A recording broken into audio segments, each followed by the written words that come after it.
Bienvenidos de nuevo. En este vídeo vamos a estudiar el funcionamiento de los PLL, Phase Lock Loop, y los tipos que existen. Es un circuito un tanto olvidado en las universidades y, sin embargo, muy importante en multitud de aplicaciones, tanto en sistemas analógicos como en sistemas digitales. Se dice que es un sistema realimentado, selectivo en frecuencia, que puede sincronizarse con una señal de entrada y seguir, engancharse, se dice en la terminología, a sus cambios de fase. ¿Dónde se emplean? Decíamos, en todas las aplicaciones donde se necesite una sincronización con una señal de entrada de frecuencia F sub 0, por ejemplo.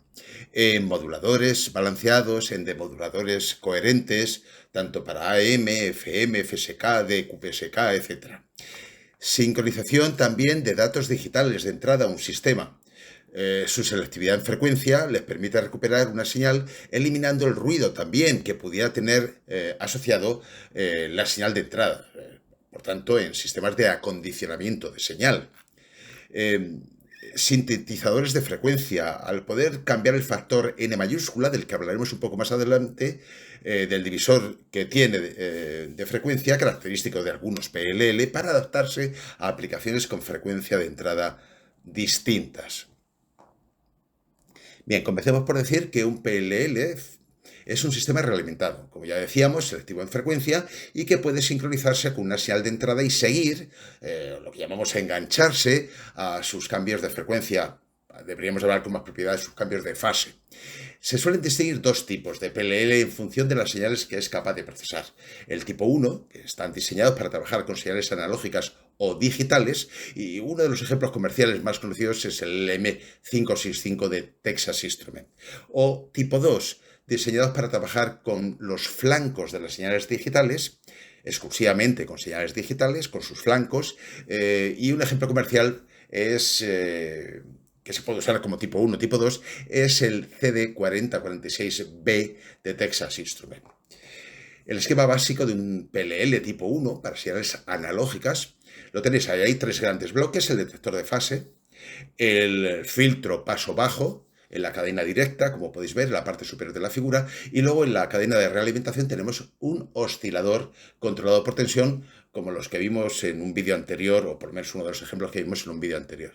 Si nos fijamos, el detector de fase lo que hace es proporcionar una señal V sub DDT, la señal de error, al comparar de alguna manera la señal de entrada, que vamos a suponer en este caso una señal cosenoidal, con la entregada por el VCO, que es una señal cosenoidal con amplitudes y fases distintas, en principio.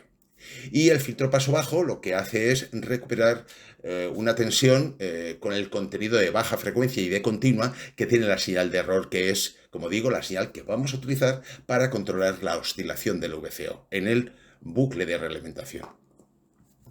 El detector o comparador de fase, como digo, compara, valga la redundancia, la señal analógica periódica de entrada, V sub DT, con la señal entregada por el VCO, V sub SDT. En los PLL tipo 1 analógicos, dicho detector o comparador de fase se realiza con un multiplicador analógico, como los que hemos visto en un vídeo anteriormente. El resultado de ese producto, de esas dos señales, utilizando, como digo, un multiplicador analógico, lo tenéis en la parte inferior de la diapositiva.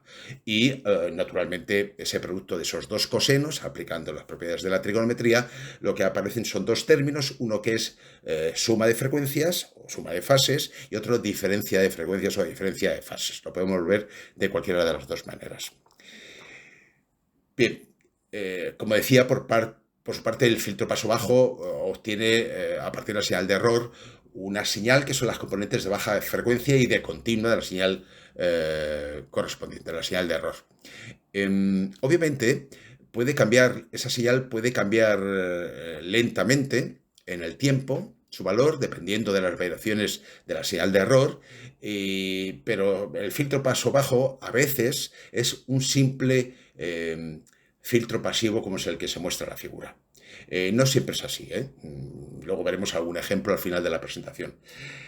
Bien, la señal suma de la ecuación anterior es eliminada por este filtro, dado que al sumar las frecuencias obtengo una componente de más alta frecuencia y el filtro paso bajo las elimina. Mientras que la señal diferencia es la única que realmente pasa por el filtro paso bajo y se muestra como una tensión de salida, como veis en la figura, pero también es la señal que me va a permitir controlar la frecuencia de oscilación del VCO. Esa señal, como veis, es una señal cosenoidal, pero fijaos que cuanto más se parezca la frecuencia de entrada y la frecuencia de la señal del VCO, el coseno que aparece ahí se reduciría al coseno de una fase, phi sub s.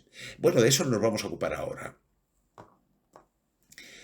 Por tanto, como digo, el VCO recibe esa señal, V sub c de t, proporcionada por el filtro paso bajo, pongo dependiente del tiempo porque en realidad es casi continua, pero no tiene por qué serlo. El filtro paso bajo, depende de su selectividad, nos dejará entrar, nos permitirá pasar más componentes frecuenciales, no solamente la componente continua, lo digo por esta razón.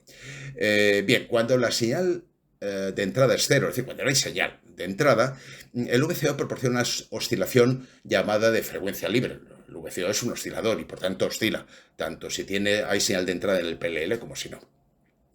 Si la frecuencia de la señal de entrada está próxima a la del VCO, es decir, si están muy cerca y así se debe diseñar un PLL, ¿de acuerdo?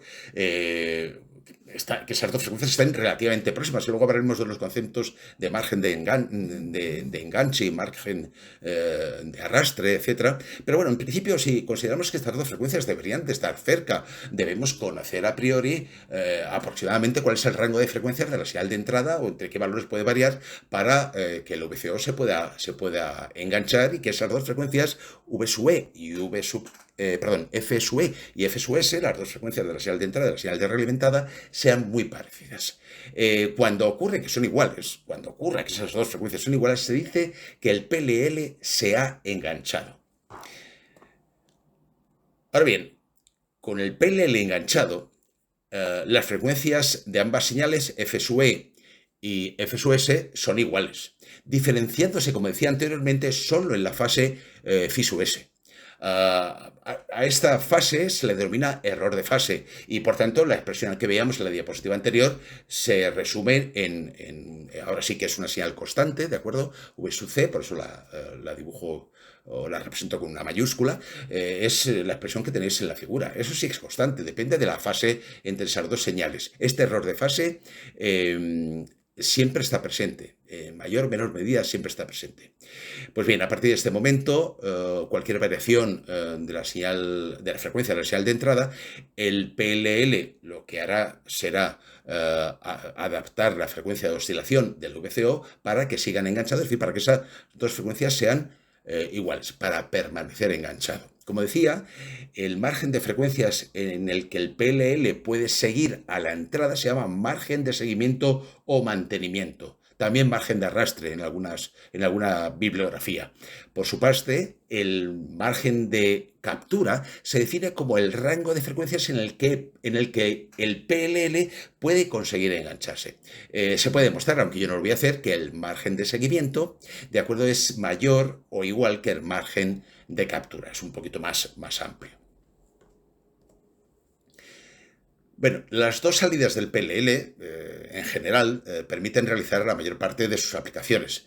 Si se considera la señal de error V sub c de t como salida, su aplicación es un discriminador de frecuencia. Si la salida es la del VCO, se utiliza esta aplicación como acondicionamiento de señal para eliminar el ruido, síntesis de frecuencia o recuperación de reloj, etc. El proceso de enganche en frecuencia del PLL es un proceso no lineal, cuyo análisis matemático cae fuera de los objetivos de este vídeo, aunque lo que vamos a hacer es un análisis cualitativo del funcionamiento que espero que quede para todos muy claro sus conceptos, el concepto de funcionamiento. Fijaos. Si en el esquema que hemos visto hasta ahora abrimos el lazo en la realimentación, como está marcado ahí en rojo, la salida del VCO, es decir, no tiene tensión de entrada del VCO, dicho de otra manera, está, digamos, al aire la entrada del VCO. La salida del VCO lo que tendrá es una frecuencia de oscilación libre, F sub S, y deberá estar próxima a la frecuencia V sub E, pero no será igual. El detector de fase, si utilizamos un multiplicador analógico, como en los PLL de tipo 1, proporciona, como se ha visto, dos señales de frecuencia, suma y diferencia, como aparece ahí. Normalmente F sub S, la frecuencia de la señal proporcionada por el VCO, es más pequeña que la señal que la frecuencia de la señal de entrada, pero bueno, podría no ser así. Si ahora cerramos el lazo, la señal diferencia será función del tiempo, es decir, la salida VCO irá variando la frecuencia de oscilación hasta conseguir engancharse, como vamos a ver a continuación. En estas condiciones, la salida del detector de fase tendrá un valor medio, componente continua no nulo, y es precisamente lo que intentamos extraer con el filtro paso bajo que hemos comentado. Insisto, si el filtro paso bajo no es muy selectivo, es probable que se cuele, que pase alguna componente frecuencial y por tanto la señal de salida, la tensión de salida, que veis en la parte derecha de la figura, pues a lo mejor no es constante, pero variará relativamente lenta en el tiempo y eso permitirá al VCO, a partir de esas tensiones, ir modificando su frecuencia de salida y conseguir que el PLL se pueda enganchar en frecuencia.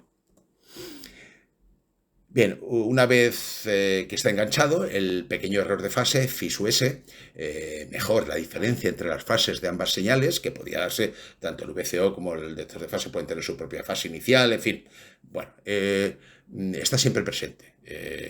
Y si el PLL está enganchado, como ya he repetido anteriormente, pues la tensión V sub C, la tensión de salida que nos entrega el filtro paso bajo, pues es constante y depende naturalmente, puede ser positiva o negativa y depende pues de esa phi sub S.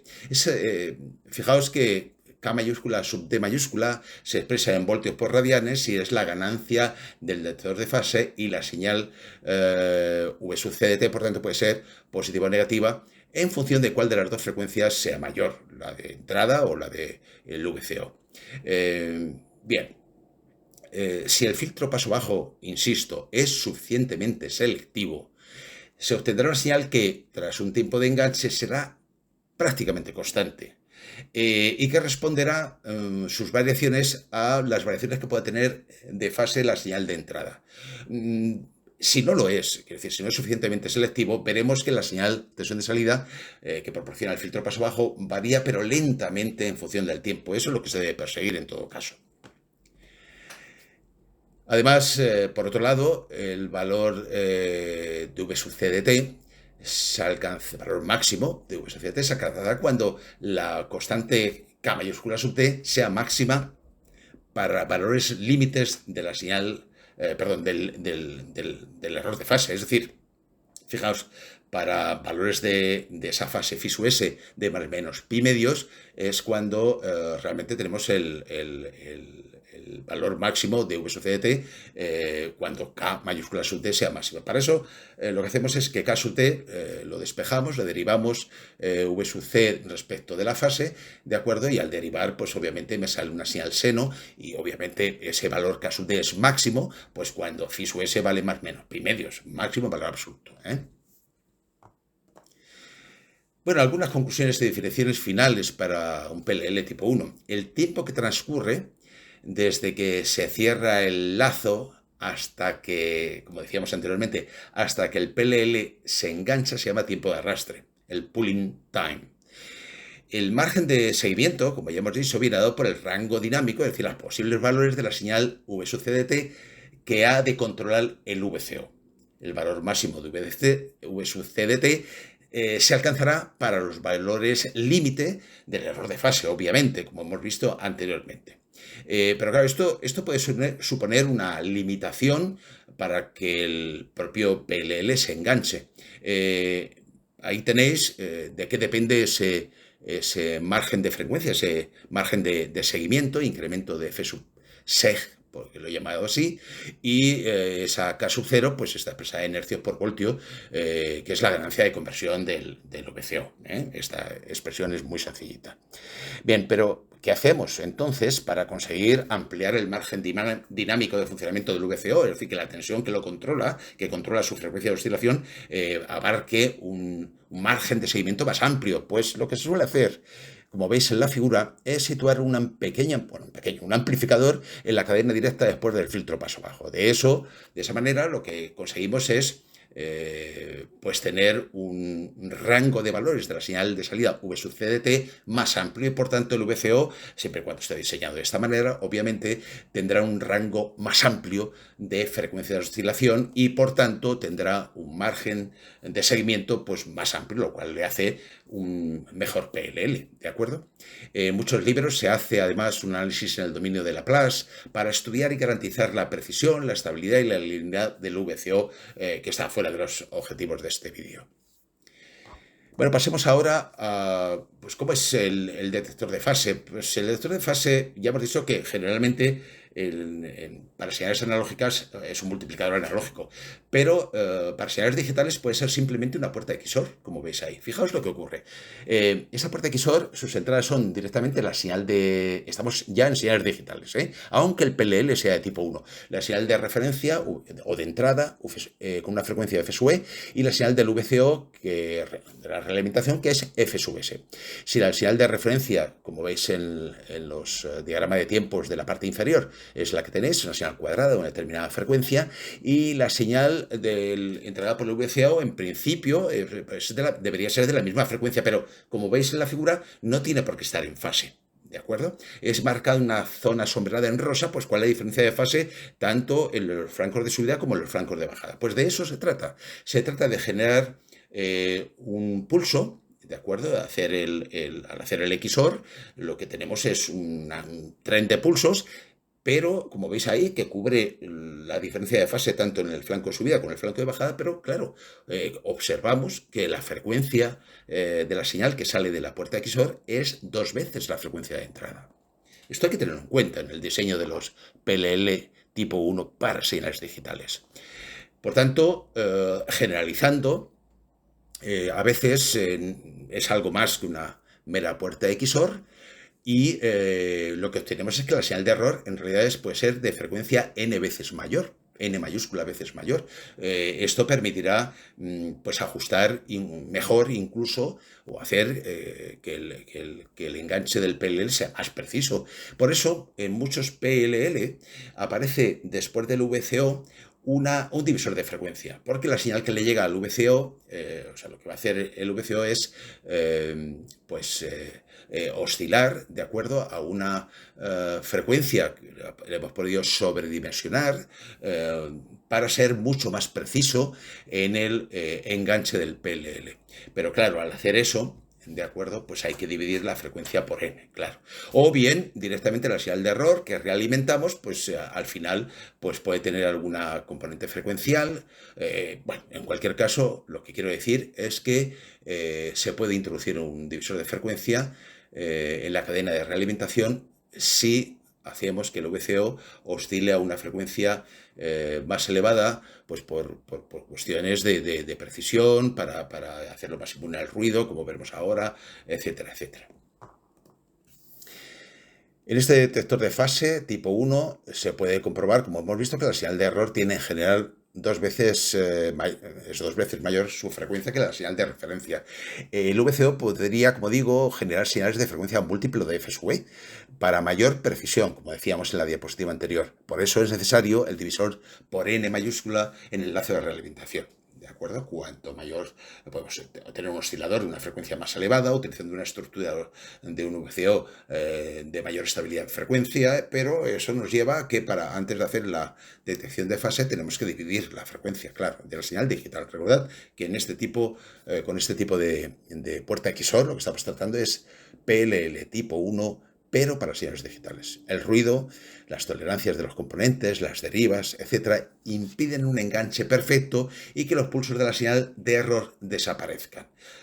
Por ello, estos PLL tipo 1 a veces incorporan un filtro paso bajo en el lazo de realimentación. También, aparte de la cadena directa, hay un nuevo filtro en la cadena de realimentación para suavizar o eliminar esos pulsos que se den más bien al ruido o que pueden alterar el valor medio de la señal de control del VCO, y por eso lo digo por si veis por ahí que hay PLLs también con un filtro en la red de realimentación, en la cadena de realimentación. Por su parte, en los PLL tipo 2, el problema de falta de precisión que hemos visto anteriormente en el lock o enganche se soluciona en el propio detector de fase, proporcionando pulsos positivos, como los mostrados en la figura en la parte inferior de la diapositiva, y negativos para ajustar la tensión de entrada al VCO y por tanto su frecuencia de oscilación.